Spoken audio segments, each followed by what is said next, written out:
امریکہ کے ایران کے مختلف شہروں پر ایک بار پھر فضائی حملے، 14 افراد جاں بحق، 78 زخمی ہو گئے۔ سیرک، بندر عباس، کنارک اور چابہار میں دھماکے، ایران کے صوبہ و شہر اور ابو موسیٰ جزیرے میں بھی حملے۔ امریکی سینٹرل کمانڈ نے کہا تازہ کارروائی میں ایران میں تقریباً 90 فوجی اہداف کو نشانہ بنایا گیا۔ فضائی دفاعی نظام، ساحلی نگرانی کے مراکز، میزائل اور ڈرون ذخیرہ گاہوں پر حملے کیے۔ بحری فوجی صلاحیتیں اور ساحلی علاقوں میں قائم فوجی لاجسٹک انفراسٹرکچر بھی نشانہ۔ امریکی بحریہ کے 20 سے زائد جنگی جہازوں کا مشرق وسطیٰ کے سمندروں میں گشت۔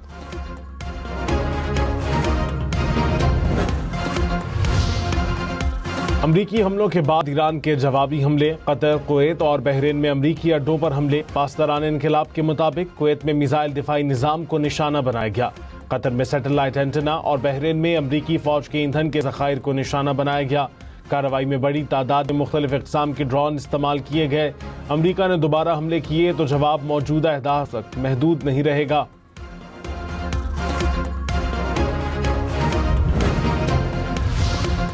امریکی صدر ڈونلڈ ٹرمپ نے کہا ایرانی ٹارگٹ کلنگ لسٹ میں میرا نام سر فہرست ہے۔ ابنا ہرمز میں تجارتی جہازوں پر حملوں کے جواب میں امریکہ نے حملے کیے۔ ایسا دوبارہ ہوا تو نتائج کہیں زیادہ سنگین ہوں گے۔ ایران جب بھی حملہ کرے گا ہم جواب میں 20 گنا بڑا حملہ کریں گے۔ ایرانی معاہدہ کرنا چاہتے ہیں لیکن مجھے ان کی سنجیدگی پر شک ہے۔ امریکہ ایران کے خارق جزیرے پر بھی قبضہ کر سکتا ہے۔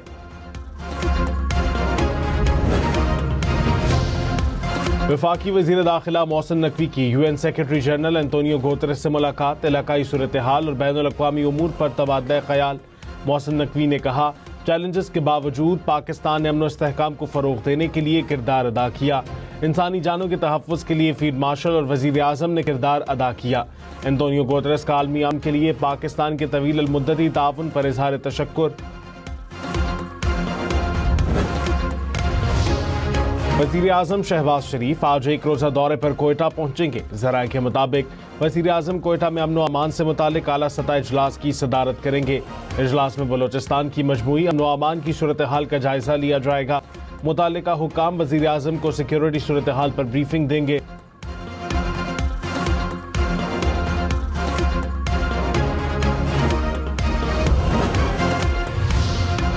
فیلڈ مارشل سید عاصم منیر نے کہا سرحد پار سے ہونے والی دہشت گردی کو پوری ریاستی قوت سے کچل دیا جائے گا۔ قوم کی حمایت سے دہشت گردوں کے ٹھکانوں اور سہولت کاروں کا مکمل خاتمہ یقینی بنایا جائے گا۔ دشمن انٹیلیجنس ایجنسیوں کی پاکستان کو غیر مستحکم کرنے کی کوششوں سے مکمل آگاہ ہیں۔ پراکسی نیٹ ورکس پاکستان کی امن اور ترقی کو نقصان نہیں پہنچا سکیں گے۔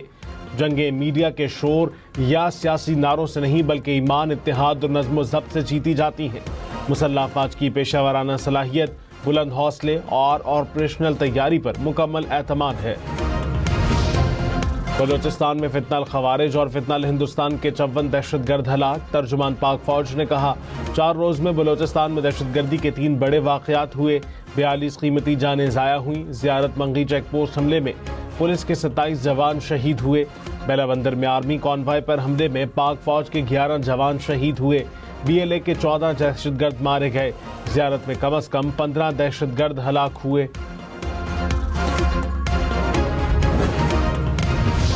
آپ صرف اس کو ڈٹر کر سکتے ہیں جو ڈٹر ہونا جانتا ہو۔ دنیا میں کوئی مائی کا لال پیدا نہیں ہوا جو ریاست پاکستان کو ڈٹر کر سکتا ہو۔ So we are here, we will remain here. Pakistan is here, Balochistan is here, the people of Balochistan is here. کوئی مائی کا لال پیدا نہیں ہوا جو ریاست پاکستان کو دھمکا سکے۔ دہشت گرد اور سہولت کار جہاں بھی ہوں گے نشان عبرت بنا دیں گے۔ ترجمان پاک افواج کا 2 ٹوک پیغام، کہا پاکستان اور بلوچستان یہاں ہیں اور ہمیشہ رہیں گے۔ دنیا کی کوئی طاقت پاکستان کو نیچا نہیں دکھا سکتی۔ آپ صرف اسے ڈرا سکتے ہیں جو ڈرتا ہو۔ پاکستان کی فوج، پولیس، سیکیورٹی ادارے اور عوام دہشت گردی کے خلاف جنگ لڑ رہے ہیں۔ فیلڈ مارشل اور سیاسی قیادت کا موقف بالکل واضح ہے۔ معصوم بچوں اور شہریوں کو مارنے والوں سے کوئی بات نہیں ہوگی۔ شارجہ سے کراچی آنے والے لاپتہ کارگو طیارے کا ملبہ سمندر سے مل گیا۔ عملے کی تلاش کے لیے پاک بحریہ اور پی ایم ایس اے کا آپریشن جاری۔ طیارے کا ملبہ اور ماڑا کے ساحل سے 53 ناٹیکل میل دور ملا۔ طیارہ گزشتہ رات 9:21 پر غائب ہوا تھا۔ طیارے میں عملے کے 5 افراد سوار تھے۔ امریکہ کا لاہور اور کراچی کے کونسل خانوں میں ویزا اور کونسلر خدمات بحال کرنے کا اعلان۔ امریکی سفارت خانے کے مطابق امریکی کونسل خانے 20 جولائی سے ویزا سروسز دوبارہ شروع کریں گے۔ امریکی شہریوں کے لیے کونسلر خدمات اور نان امیگرنٹ ویزوں کی درخواستوں پر کارروائی کی جائے گی۔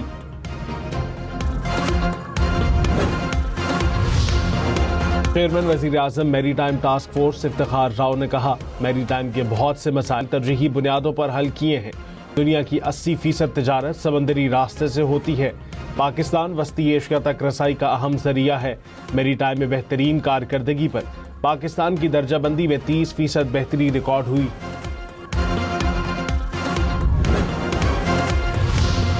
اسٹاک مارکیٹ میں منفی رجحان، 100 انڈیکس میں 700 سے زائد پوائنٹس کی کمی، انڈیکس 1,80,800 پوائنٹس تک گر گیا۔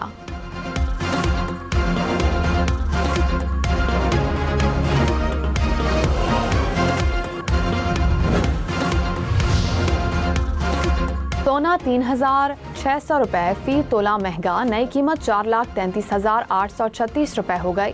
10 گرام سونا 3,086 روپے مہنگا ہو کر 3,71,944 روپے کا ہو گیا۔ وزیر اعلیٰ پنجاب مریم نواز سے وفاقی وزیر موسمیاتی تبدیلی مصدق ملک کی ملاقات۔ وفاق اور پنجاب کے درمیان موسم کی پیش گوئی کے لیے ارلی وارننگ سسٹم پر اتفاق۔ مریم نواز نے کہا، گرمی اور بارشوں کے دوران سیاحتی مقامات پر کنٹرول ٹورزم یقینی بنایا جائے۔ مانسون اور سیلاب سے نمٹنے کے لیے مشقیں کرنے کی بھی ہدایت۔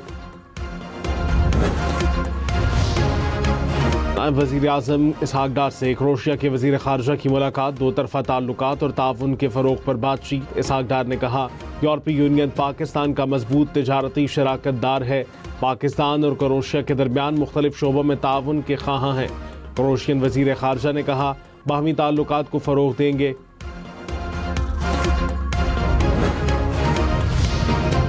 گورنر پنجاب سردار سلیم حیدر سے پارٹی کارکنوں کی ملاقات، مسائل سے آگاہ کیا۔ گورنر پنجاب نے کہا، پیپلز پارٹی لاہور سمیت پنجاب بھر میں سیاسی طاقت دوبارہ حاصل کر چکی۔ لاہور میں 25 تاریخ کو جلسے میں پیپلز پارٹی اپنی طاقت کا مظاہرہ کرے گی۔ آئندہ انتخابات میں پیپلز پارٹی پنجاب بھر سے حیران کن نتائج دے گی۔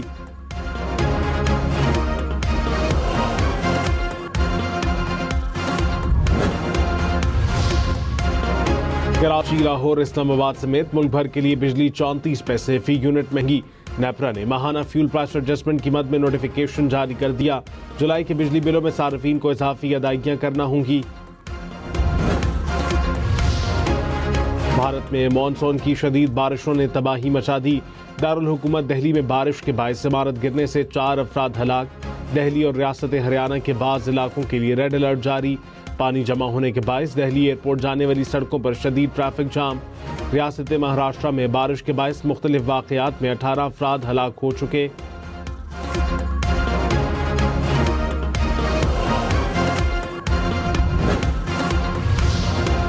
چین میں شدید بارشوں اور سیلاب کے باعث ہلاکتوں کی مجموعی تعداد 39 ہو گئی۔ مقامی حکام کے مطابق متاثرہ علاقوں میں شہریوں کو محفوظ مقامات پر منتقل کرنے کا حکم جاری۔ پشاور اور گرد و نواح میں مانسون کے دوران دریاؤں، ڈیموں اور نہروں میں نہانے اور کشتی رانی پر پابندی عائد۔ مانسون سیزن کے اختتام تک دفعہ 144 نافذ کر دی گئی۔ پانی کے کناروں پر تفریحی سرگرمیاں بھی ممنوع قرار۔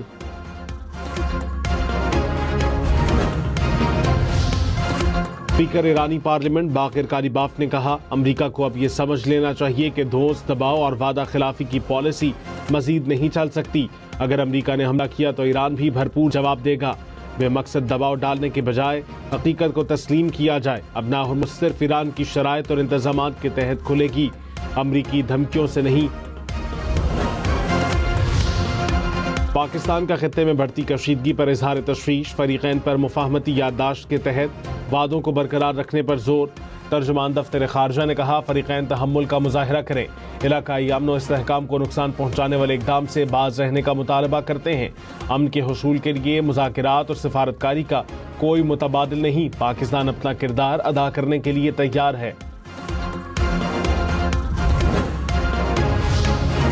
امریکی صدر کے جنگ بندی ختم کرنے کے اعلان کے بعد خام تیل مہنگا، برنٹ کروڈ کی قیمت $77 فی بیرل سے بڑھ گئی۔ امریکی خام تیل $73 فی بیرل کا ہو گیا۔ اماراتی خام تیل کی قیمت $73 فی بیرل سے زائد۔ شہید آیت اللہ علی خامنائی کی تدفین آج مشہد میں ہوگی. امام رضا کے مزار کے احاطے میں سپرد خاک کیا جائے گا. عراقی شہر نجف میں تعزیتی جلوس. 23 لاکھ سے زائد افراد کی شرکت. جسد خاکی کو دوبارہ ایران منتقل کر دیا گیا.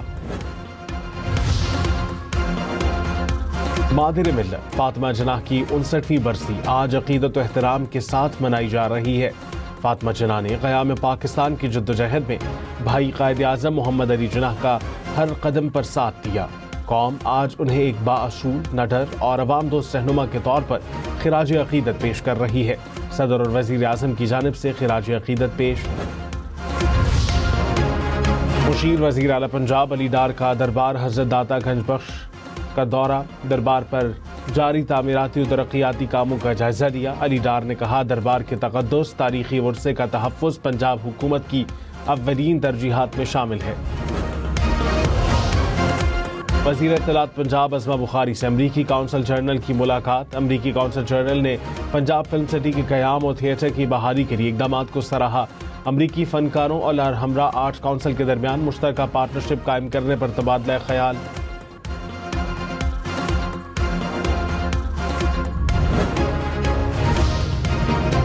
وینزویلا میں زلزلوں سے ہلاکتوں کی تعداد 3,811 ہو گئی.